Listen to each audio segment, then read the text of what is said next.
केंद्रीय कॅबिनेट बैठक झाली आणि या केंद्रीय कॅबिनेट बैठकीमध्ये 8व्या वेतन आयोगाला ग्रीन सिग्नल देण्यात आला। म्हणजेच 8व्या वेतन आयोगाची दुसरी स्टेप ही लागू करण्यात आली। म्हणजेच TOR ही दुसरी स्टेप असते। कोणताही वेतन आयोग लागू करायचं असेल तर 4 स्टेप सरकारला करावे लागतात। त्यातील पहिली स्टेप 16 जानेवारी 2025 ला लागू करण्यात आली होती। म्हणजेच रचना केली होती 8व्या वेतन आयोगाची, याची घोषणा करण्यात आली होती 16 जानेवारी 2025 ला। त्यानंतर दुसरी स्टेप असते ते TOR म्हणजे टर्म ऑफ रेफरन्स म्हणजे समिती स्थापन करण्याची, आणि ती समिती परवा झालेल्या कॅबिनेट बैठकीमध्ये केंद्रीय सरकारने स्थापन केली आहे। त्यामध्ये 3 मेंबरची नियुक्ती सुद्धा समितीच्या स्थानी केलेली आहे। परंतु याचा एक इन डिटेल व्हिडिओ आपण आपल्या चॅनलवर पोस्ट केला आहे त्याच दिवशी। परंतु आजच्या व्हिडिओमधून आपण पाहणार आहोत। आजचा व्हिडिओ घेण्याच्या मागे एकच उद्दिष्ट की आजच्या व्हिडिओमधून आपण डिटेलमध्ये पाहणार आहोत की 8वे वेतन आयोग जर लागलं तर 8वे वेतन आयोग आहे त्या 8वे वेतन आयोग लागल्यावरती फिटमेंट फॅक्टर हा काय असणार आहे। जर फिटमेंट फॅक्टर हा असणार आहे म्हणजे मी व्हिडिओ मध्ये पुढे सांगणार आहे।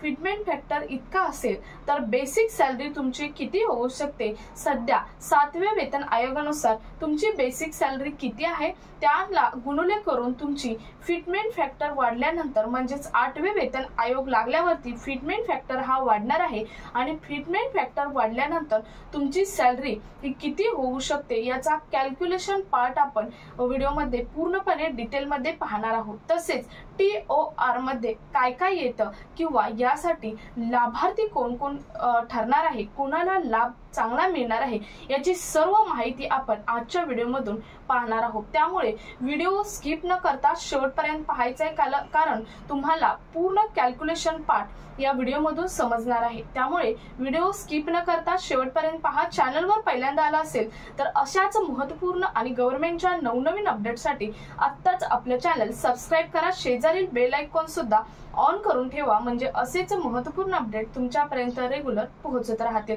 तर पाहूयात लाभार्थी कोणकोणते असणार आहेत, तसेच TOR मध्ये काय काय येतं, TOR काय आहे, त्यानंतर 8वे वेतन आयोग कधी लागू होणार, पगार वाढ कधी होणार, आणि कॅल्क्युलेशन फिटमेंट फॅक्टर गुणुले करून आपले बेसिक सॅलरी 8वे वेतन आयोग लागल्यावर किती असू शकते। चला डिटेल मध्ये आपण पाहूयात, व्हिडिओला सुरुवात करूयात। तर सर्वात पहिल्यांदा पाहूयात कोणकोणते लाभार्थी आहेत, म्हणजेच यासाठी कोणकोणते लाभार्थी असणार आहेत। पहिलं तर केंद्र सरकारचे सर्व कर्मचारी लाभार्थी असणार आहेत। नंतर डिफेन्स पर्सनलचे सर्व कर्मचारी लाभार्थी असणार आहेत। त्यानंतर रेल्वे कर्मचारी, त्यानंतर केंद्र सरकारचे जे पेन्शन धारक आहेत ते सुद्धा लाभार्थी असणार आहेत। त्यानंतर CAPFचे, BSFचे, CRPFचे, ITBPचे सर्व जे कर्मचारी आहेत ते सुद्धा लाभार्थी असणार आहेत, आणि स्वायत्त संस्थेचे सर्व लाभार्थी असणार आहेत। आता लाभार्थी म्हणजे काय तर 8वे वेतन आयोग लागल्यावरती कोणाला लाभ मिळणार आहे, म्हणजे 8वे वेतन आयोग हे कोणासाठी लागू होणार आहे ते आता आपण पाहिलं आहे। त्यानंतर पाहूयात TOR म्हणजेच टर्म ऑफ रेफरन्स मध्ये काय काय येते, म्हणजेच TOR ला सरकारने कोणती जबाबदारी दिलेली आहे। TOR च्या पदी 3 मेंबरची नियुक्ती केलेली आहे। ते जे 3 मेंबर आहेत त्या मेंबरची नावेही आपण मागच्या व्हिडिओमधून पाहिलेले आहेत। आता पाहूयात कोणकोणती जबाबदारी त्यांच्यावर सरकारने दिलेली आहे। तर पहिली जबाबदारी आहे ती म्हणजे कर्मचाऱ्यांची सॅलरी रचना, त्यानंतर दुसरी आहे पेन्शन पुनर्निरीक्षण करणं, त्याची शिफारस करणं ही आहे। तिसरी आहे भत्ता आणि बाकी सुविधांचे मूल्यमापन करणं ही आहे। चौथी आहे ती म्हणजे रेल्वे CAPFच्या कर्मचाऱ्यांच्या वेतन संतुलनावरती विचार करणं, त्यावरती अभ्यास करणं ही आहे। त्यानंतर 5वी आहे देशाच्या आर्थिक स्थितीवरती लक्ष ठेवणे, ध्यान ठेवणे।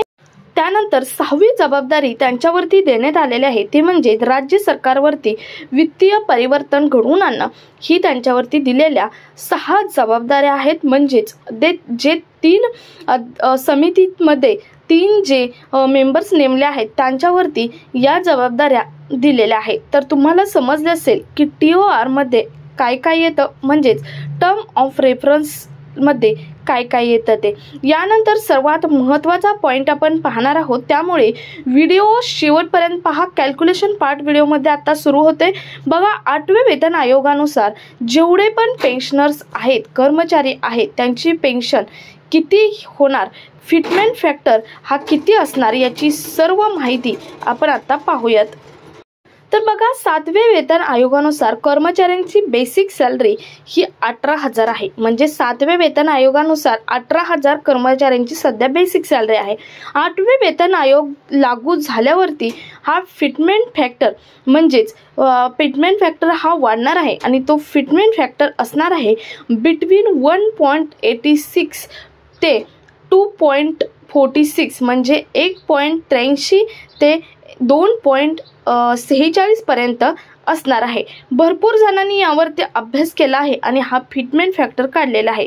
किंवा जास्तीत जास्त 2.86 म्हणजे 2.86 पर्यंत सुद्धा जाऊ शकतो. आता आपण पाहूयात कॅल्क्युलेशन करून.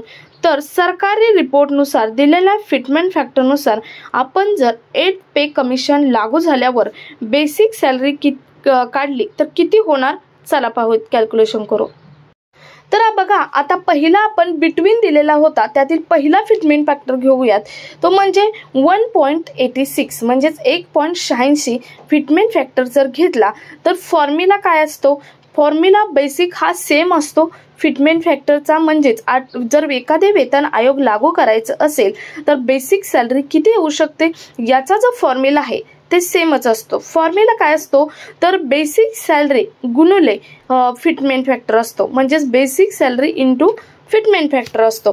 बघा, 7व्या वेतन आयोगानुसार जर आपण 18,000 बेसिक सॅलरी आहे आणि फिटमेंट फॅक्टर आता सांगितल्यानुसार अभ्यासानुसार 8.86 घेतला तर बघा किती होते, 18,000 गुणिले 8.86 केलं तर रुपये 32,940 इतकी बेसिक सॅलरी ही होणार आहे 8वे वेतन आयोग लागल्यावरती.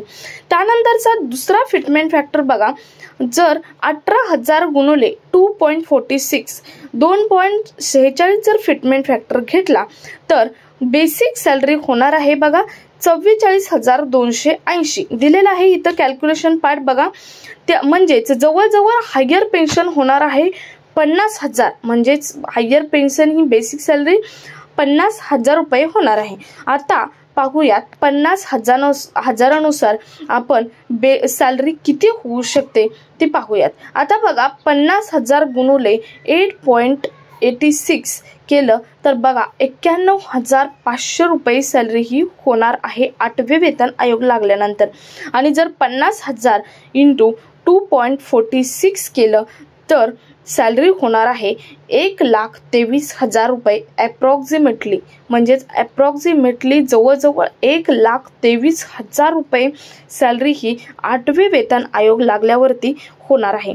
तर बघा, बऱ्याच जणांनी अभ्यास करून ठरवलेला हा फिटमेंट फॅक्टर आहे. तरी मी तुम्हाला बिटवीन फिटमेंट फॅक्टर करून दोन्हीचे सुद्धा कॅल्क्युलेशन एक्सप्लेन केलेले आहेत. याचा तुम्ही स्क्रीनशॉट सुद्धा घेऊ शकता. पूर्णपणे कॅल्क्युलेशन तुम्हाला एका स्क्रीनशॉटवरती समजणार आहे. तुम्हाला तसंच मी डिटेलमध्ये एक्सप्लेन सुद्धा केलेलं आहे.